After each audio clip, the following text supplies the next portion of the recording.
Pois o festival para min é realmente como estar na casa. Eu levo tantos anos vindo aquí, fun vendo como medraba o festival e a calidade que vai collendo, sobre todo nestes últimos anos, máis sumado da Rúa dos Contos, que tamén teño participado con Evaristo.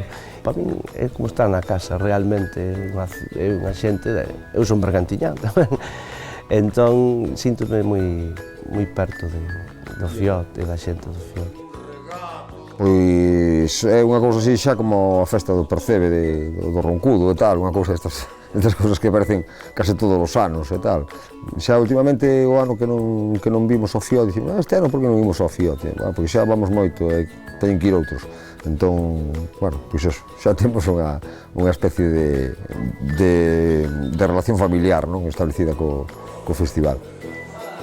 23 anos contra vento e marea, porque xa che digo que realmente cambiou moito para millor, non é que nunca estuvera mal, antes era de outra maneira, agora xa ten ese carácter internacional, veñen grupos moi coñecidos e eu alegrome moito que collera esta dinámica e que poderan resistir, porque os bergantiñáns somos moi resistentes.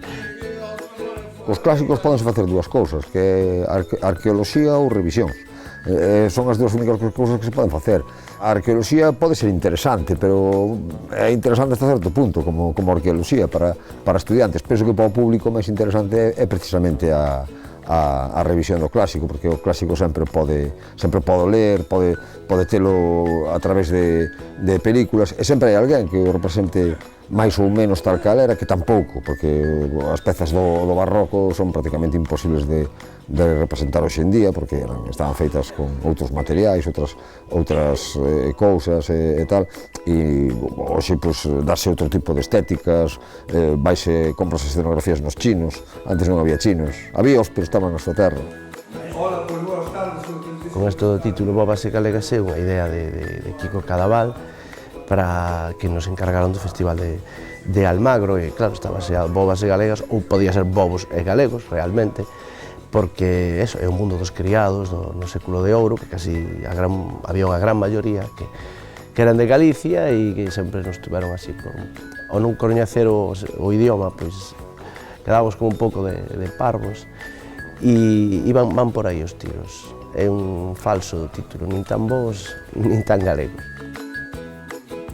O tema é o papel das personaxes galegas, dos personaxes de galego dentro do teatro do século de ouro, e nós facemos unha brincadeira con isto, que en Castela pareceulles simpática, pareceulles gracioso. Esperamos que en Galicia tamén, que non teñamos que emigrar fora do país para poder facela. Espero que lles guste. Bueno, eles de alguma maneira levan anos vendo Mofebefa, xa saben de que vai ir isto e saben que van a disfrutar e a rir. Espero que sean condescendientes, digamos, como nos tratan da casa, en que a veces ser da casa é peor, onde poden poñer podre con máis confianza. Pero sí, realmente hai nivel a nivel de espectadores, quero dicir que a xente aquí viu moito teatro, leva moitos anos vendo teatro, e é un público exixente que non lla podes colar, e supoño que estarán moi atentos a isto, e nós tamén, que remedio.